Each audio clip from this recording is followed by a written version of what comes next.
Je suis Amélie de la Rochelle, je serai tête de liste dans le 13e arrondissement pour le Rassemblement Bleu Marine et je suis une ancienne élève de l'école normale supérieure.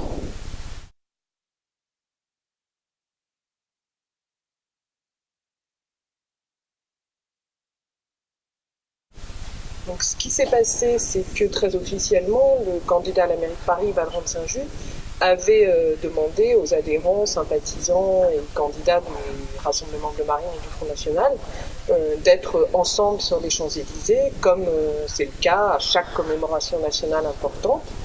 Et donc nous nous sommes retrouvés vers 10h à l'endroit prévu, sans aucun signe distinctif, sans banderole et sans slogan évidemment, pour assister à la commémoration en tant que citoyens comme les autres.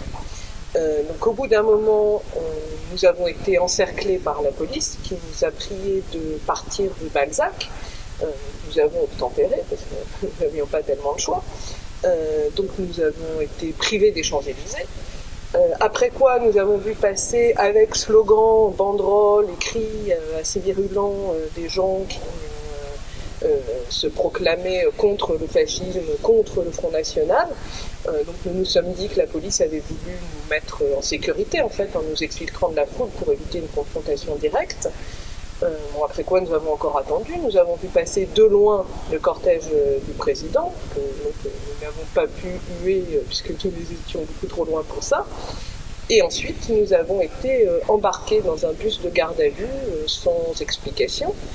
On nous a donc confisqué les objets plus ou moins dangereux que nous pouvions avoir, les petits couteaux, les canifs, enfin ça c'est normal.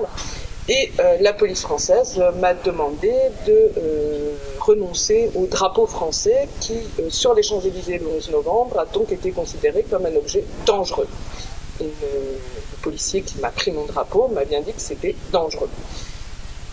Là, nous sommes donc partis dans le grand centre du 18e arrondissement de l'Évangile et nous sommes restés sur le parking dans le bus mal aéré en plein soleil pendant 3/4 d'heure ou 1 heure. Sans aucune explication, évidemment, toujours enfermés. Donc il y a une jeune femme qui a fait un malaise parce que nous manquions d'air, nous avions trop chaud et c'était un peu angoissant d'être enfermés sans aucune nouvelle de rien. Donc on a fini par nous faire sortir. On nous a fait un contrôle d'identité extrêmement banal qui aurait dû être effectué sur place plutôt que dans un poste de police. Et après quoi, nous sommes ressortis libres, puisqu'il n'y avait rien à nous reprocher, que nous n'avions absolument rien fait de répréhensible.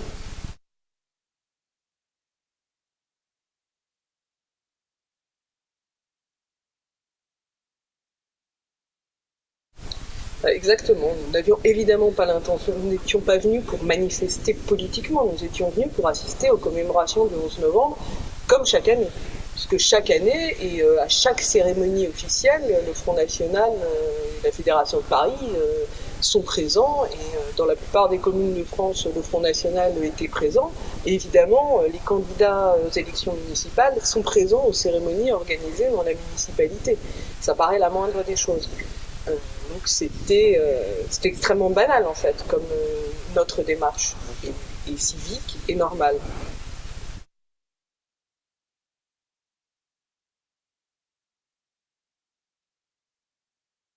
Emmanuel Valls a menti.